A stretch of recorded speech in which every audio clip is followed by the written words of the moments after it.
मध्य प्रदेश में एक जगह है गुना।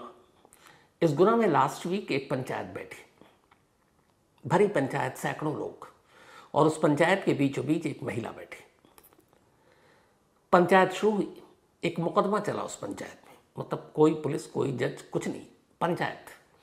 अपने देश के बहुत सारे गांव ऐसे हैं जहां पंचायत आज भी सबसे ताकतवर है। तो मुकदमा ये था कि इस महिला पर इल्जाम था कि इसने अपने पति को गला घोंटकर मारा है।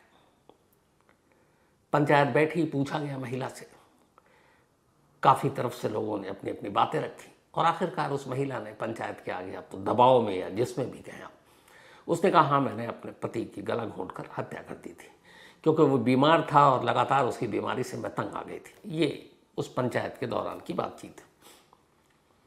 अब ये मीडिया तक बात पहुंची, पंचायत को किसी ने शूट किया, उसके विजुअल आए, पुलिस तक पहुंची। तो फिर जो पूरी कहानी निकलकर सामने आई वो ये कि इस महिला के पति की कुछ दिन पहले मौत हो गई थी। बीमार था, सबको पता था। अंतिम संस्कार के लिए ले जा रहे थे, तभी कुछ परिवार वालों की नज़र उसके गले पर पड़ी। गले में एक काला सा निशान था, उन्हें शक हुआ। उन्होंने कहा नहीं, इसका पोस्टमार्टम कराते हैं। लोग पुलिस स्टेशन गए, उन्होंने कहा इसका पोस्टमार्टम कराइए, हमें शक है इसका मर्डर हुआ है। पुलिस वालों ने कहा कहाँ इन चक्करों में पड़ रहे हो, ले जाओ अंतिम संस्कार कर दो। कोई एफआईआर नहीं, कोई पोस्टमार्टम नहीं, गले पर निशान है, उसके बावजूद पुलिस ने कोई एक्शन नहीं लिया। उस शख्स का अंतिम संस्कार कर दिया गया। लेकिन जिन लोगों ने वो निशान देखा उन्हें यकीन था कि इस शख्स का कत्ल हुआ है। बात पंचायत तक पहुंची, सरपंचों तक पहुंची। उसके बाद पंचायत बुलाई गई, उस महिला को बुलाया गया, महिला को बिठाया गया और कहा कि भाई अब तुम बताओ। अब शायद दबाव था या क्या था, असलियत तो नहीं मालूम, लेकिन महिला ने ये एक्सेप्ट कर लिया कि मैंने अपने पति का कत्ल किया था उसकी बीमारी से तंग आकर। अब महिला ने तो एक्सेप्ट कर लिया, लेकिन यहाँ एक उलझन है। उलझन ये कि अब ये साबित कैसे हो कि महिला ने सच कहा। अब पंचायत तो फैसला कानूनन तो नहीं सुनाएगी, मामला कोर्ट कचहरी का है। तो पुलिस के पास अब सबूत क्या है? काश पुलिस ने पोस्टमार्टम करा लिया होता तो पता चल जाता मौत की वजह क्या है, बीमारी या गला घोंट कर मारना। पुलिस ने टालने के लिए अंतिम संस्कार करवा दिया, बिना मुकदमा दर्ज किए, बिना पोस्टमार्टम कराए हुए। और अब ये महिला जब अंतिम संस्कार हो चुका तब पंचायत बैठी और पंचायत के सामने इकरार जुर्म कर रही है। इस इकरार जुर्म का कानूनी पैमाना क्या? क्योंकि सबूत तब है नहीं, अंतिम संस्कार हो चुका, लाश से कोई ऐसी चीज़ अब मिलेगी नहीं जिसके ज़रिए आप पोस्टमार्टम करें और मौत की वजह पता करें। तो एक तरफ महिला का इकरारनामा पंचायत के सामने जिसकी कानूनी मान्यता नहीं है, और दूसरी तरफ पुलिस का ये रवैया।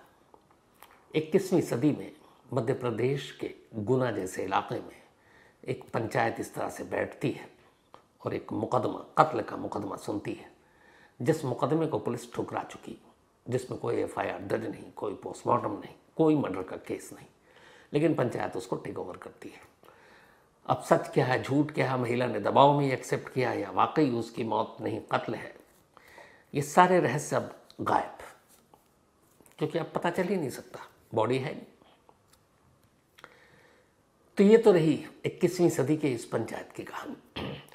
इससे भी अजीब कहानी जो आज मैं आपको सुनाने जा रहा हूँ। 21वीं सदी 2025 में हम बैठे हैं,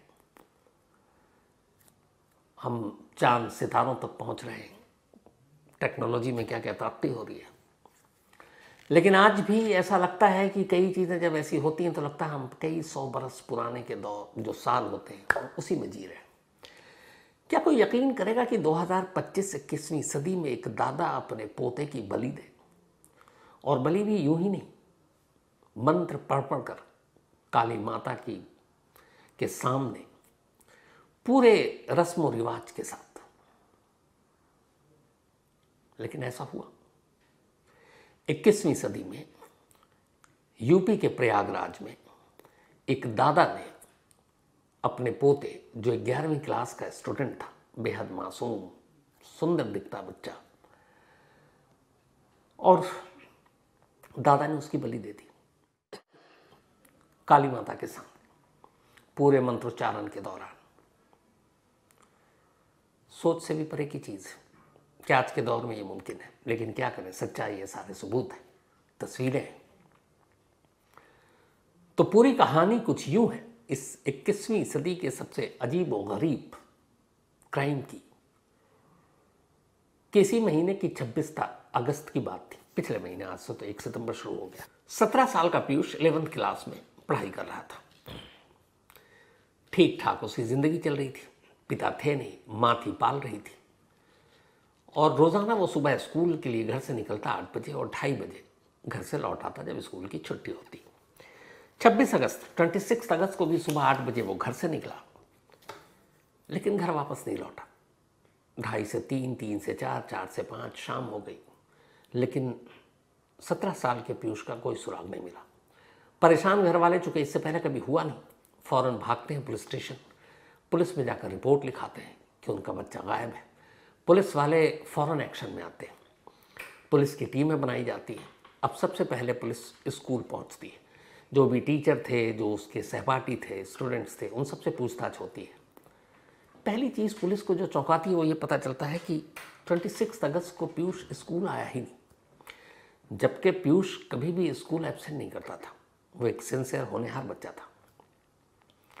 घर से यूनिफॉर्म पहन कर गया, बस्ता उसके पास है, टिफिन बॉक्स लेकर गया है, लेकिन स्कूल नहीं पहुंचा।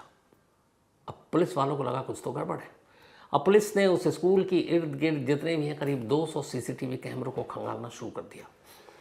सारे कैमरे देख लिए, कोई सुराग नहीं मिला।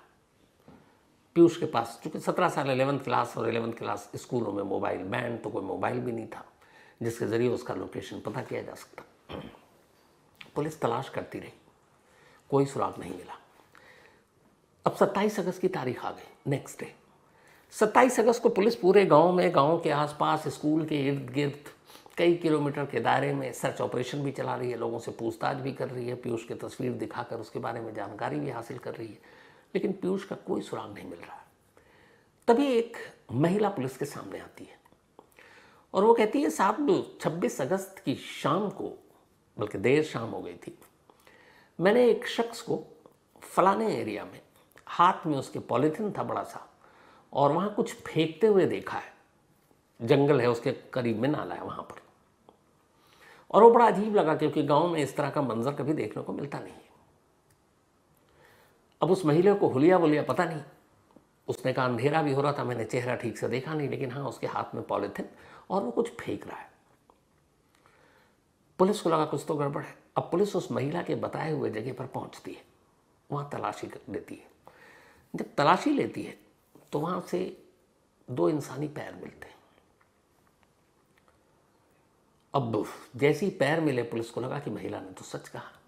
अब पुलिस की टीम उस इलाके को जाने वाले हर रास्ते पर जितने भी सीसीटीवी कैमरे थे उनको खंगालने का फैसला किया। मेहनत रंग लाई। 1-2 सीसीटीवी कैमरे में एक शख्स, अच्छा उस महिला ने कहा था वो बंदा स्कूटी पर आया और स्कूटी से यहाँ तक आया, कुछ फेंका और स्कूटी से चला गया।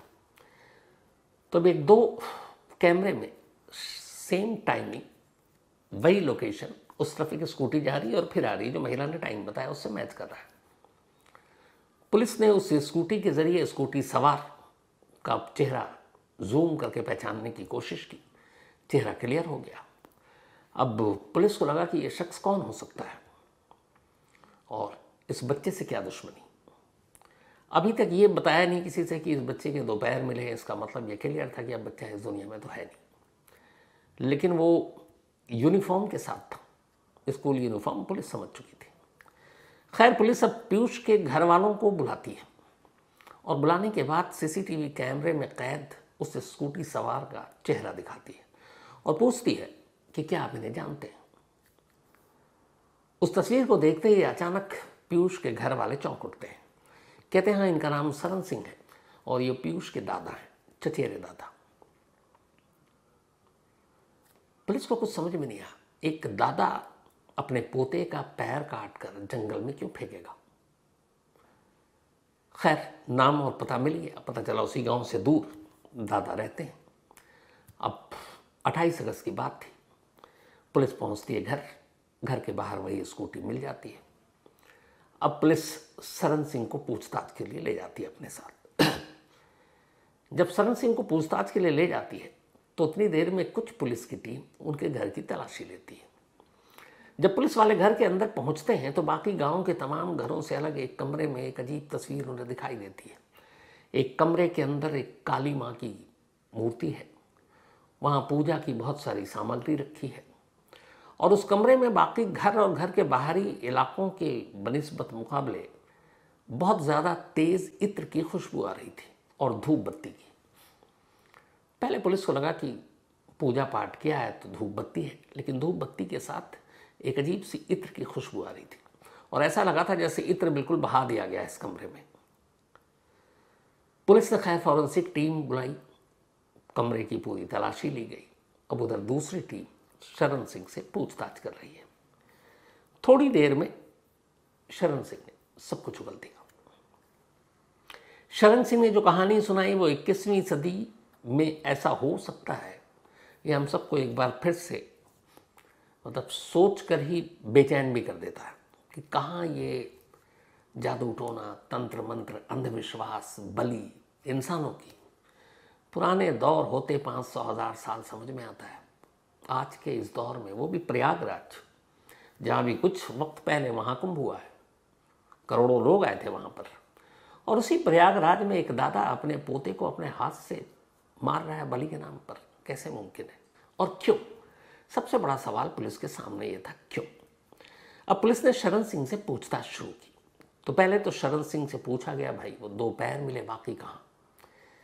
अब शरण सिंह ने बताना शुरू किया कि चलिए मैं आपको बताता हूँ। इस गांव के इर्द गिर्द 10 किलोमीटर के दायरे में 3 पुलिस स्टेशन का एरिया पड़ता है। उसने 10 किलोमीटर के दायरे में पुलिस की टीम को अपने साथ ले गया और उसने तय जगह बताई, यहाँ देखिए, यहाँ देखिए, यहाँ देखिए। 3 जगहों से 10 किलोमीटर के दायरे में पुलिस को सर, धड़ और 2 हाथ बरामद हुए। 2 पैर पहले ही मिल चुके थे उस महिला के बयान पर। धड़ एक साड़ी में लपेटा गया था और उसे एक पॉलिथीन में रखा गया था। अब जब सारी चीजें मिल गई तो ये क्लियर हो गया कि पीयूष का कत्ल हो चुका है। अब पीयूष के दादा से पूछताछ हुई। दादा ने कहा कि मैं पीयूष की बलि देने की तैयारी पिछले 1 महीने से कर रहा था। मैं चचेरा दादा था तो बहुत ज़्यादा क्लोज भी नहीं था, लेकिन 1 महीने से कर रहा था। इस 1 महीने में मैंने हथियार खरीदे, पूजा की सामग्री खरीदी, प्लास्टिक की थैलियाँ खरीदी, और ये सारी चीज़ें एक एक कर घर में रखता गया। अब मुझे सिर्फ पीयूष का भरोसा जीतना था, तो 1 महीने पहले से मैंने पीयूष की रेकी करनी शुरू की। मैंने देखा वो सुबह स्कूल के लिए निकलता 8 बजे और 2:30 बजे स्कूल की छुट्टी होती, 3 बजे तक घर पहुंच जाता है। तो मैं बेवजह उसके घर और स्कूल के बीच में जब मैंने रेकी की कि किस रास्ते से जाता है, तो कई बार वहाँ उससे टकराया, उससे बातचीत की। पीयूष ने अपने दादा के पैर छुए हमेशा, और फिर धीरे धीरे उसको भरोसा जीत लिया। अब पीयूष जब भी दादा से मिलता तो दादा के पैर छूता, दादा भी उससे गले लगाते। पीयूष को लगा चलो दादा बहुत प्यार करते हैं। 1 महीने ये कवायद चली। 1 महीने के बाद अब पीयूष पूरी तरीके से दादा के प्यार में था। 26 अगस्त की अब तारीख आती है। सुबह 8:30 बजे पीयूष घर से निकलता है। दादा थोड़ी दूरी पर उसका इंतज़ार कर रहा होता है। जैसे ही वो दिखता है वो कहता है, पीयूष थोड़ा सा काम है बेटा, स्कूल जाने से पहले मेरे घर से होते हुए चलो, कुछ तुम्हें देना है। पीयूष को भी ये था कि थोड़ा अभी टाइम है, मैं टाइम पे स्कूल पहुंच जाऊंगा, दादा की बात है, दादा की बात टालूं कैसे। अब दादा पीयूष को अपने साथ घर ले जाते हैं। घर में कोई नहीं। घर के अंदर जैसे ही ये उस कमरे में दाखिल होते हैं जहाँ पूजा की सारी तैयारी थी, जहाँ बलि की सारी तैयारी थी, और पीयूष देख रहा, तभी अचानक पीछे से दादा आते हैं और एक वजनी पत्थर उसके सर के पीछे जोर से दे मारते हैं। पीयूष सर पकड़े ज़मीन पर गिर जाता है, लेकिन सांसें चल रही थी। अब दादा को लगता है कि सांसें चल रही हैं, क्या करूं? फिर वो तकिया लेकर आते हैं कमरे से, तकिया से उसका मुंह दबाते हैं। थोड़ी देर छटपटाने के बाद पीयूष दम तोड़ देता है। इसके बाद अब वो पीयूष की लाश को काली माता के घर के अंदर रखी मूर्ति के पास ले जाते हैं, और अब दादा जो है मंत्रोच्चारण शुरू कर देता है। पूरा मंत्र पढ़ता है, और सबसे पहले वो जो हथियार लेकर आया था उससे पीयूष का गला काटता है। गला काटने के बाद दोनों हाथ काटता है, फिर दोनों पैर काटता है, पॉलीथीन और बाकी चीज़ें लाया था, उन सब में उसको पैक करता। धड़ का हिस्सा बड़ा था, पॉलीथीन में आ नहीं रहा, तो उसने साड़ी में लपेटा। इसके बाद उनको एक तरफ कोने में रखा, पूरे घर की सफाई की और फिर पूजा पाठ में लग गया। अपने सारे मंत्र तंत्र जो भी थे, जो उसको बताया गया था, वो पढ़ता रहा। जब उसका ये सारा चीज़ कंप्लीट हो गया, पूरा हो गया, फिर वो पहले से ही इत्र की 100 से ज़्यादा शीशियाँ लेकर आया था। उसने पूरे कमरे में डाल दिया, धूप बत्ती जला दी और शाम होने का इंतज़ार करने लगा। जब शाम हुई तो उसे ये लगा कि पुलिस लाश के टुकड़ों को ढूंढने में ही कई दिन लगा दे, इसलिए उसने 10 किलोमीटर के दायरे में उस पीयूष के जिस्म के 4 टुकड़ों को अलग अलग फेंकने का फैसला किया था। वो आता है, स्कूटी में एक टुकड़ा लेता और चला जाता, एक राइट, एक लेफ्ट, एक नॉर्थ, एक साउथ, 10 किलोमीटर तक, 26 अगस्त की रात तक वो हर टुकड़ों को फेंकता रहा। और ये सब करने के बाद अगले दिन सुबह से बाहर कुर्सी निकाली और घर के बाहर आराम से बैठा हुआ है, अखबार भी पढ़ रहा है, जैसे कुछ हुआ नहीं। अखबार में वो उस खबर को टटोल रहा था या तलाश रहा था कि शायद किसी बच्चे की मर्डर की कोई कहानी आए, लेकिन उसे मिली नहीं। अखबार में वो कहानी आती उससे पहले पुलिस उसके घर आ गई, क्योंकि एक महिला ने उस स्कूटी को देखा और उस स्कूटी को कुछ कैमरों ने कैद किया, जिसके ज़रिए पुलिस वहाँ तक पहुँच गई। अब शरण सिंह अपना जुर्म कबूल कर चुका था। अब सवाल ये था कि शरण सिंह एक पढ़ा लिखा इंसान, प्रॉपर्टी डीलर का काम करने वाला, और पोता जिसकी उम्र सिर्फ 17 साल है, 11वीं में पढ़ता है अभी, आज के इस दौर में उसकी बलि क्यों? तब शरण सिंह ने कहानी सुनाई। उसने कहा कि 2023 में मेरी बेटी ने अपनी जान दे दी थी, किसी प्रॉब्लम में थी।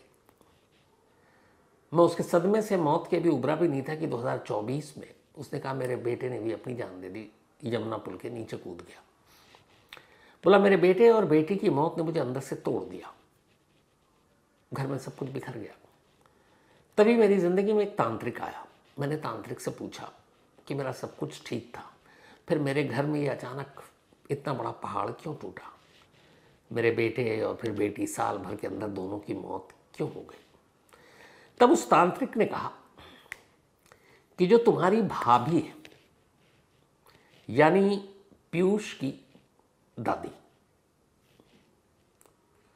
उन्होंने जादू टोना कर रखा है तुम्हारे घर पर, और उसी जादू टोने की वजह से तुम्हारे घर में एक एक करके लोगों की मौत हो रही है। इसे रोकना पड़ेगा, इसका उपाय करना पड़ेगा। शरण सिंह ने पूछा क्या उपाय है? उसने कहा कि तुम उसी परिवार के किसी एक लड़के या लड़की की बलि दे दो तो तुम्हारा ये बला टल जाएगा। फैसला तुम्हें करना है, लड़के की या लड़की की, बट तुम तय करो, और उसी परिवार का, यानी उसकी भाभी के घर का, पीयूष की दादी के घर का। अब शरण सिंह लग गया, चचेरा दादा था ही था, घर आना जाना था, उसे पता है कौन कौन है। फिर उसने चुना पीयूष को, लड़की को नहीं, मतलब अपनी पोती को नहीं, पोते को चुना, क्योंकि उसे पता था कि ये स्कूल जाता है, इसको उठा कर ले जाना ईजी है, और वो लड़की है, बहुत सारी चीज़ें हो सकती हैं।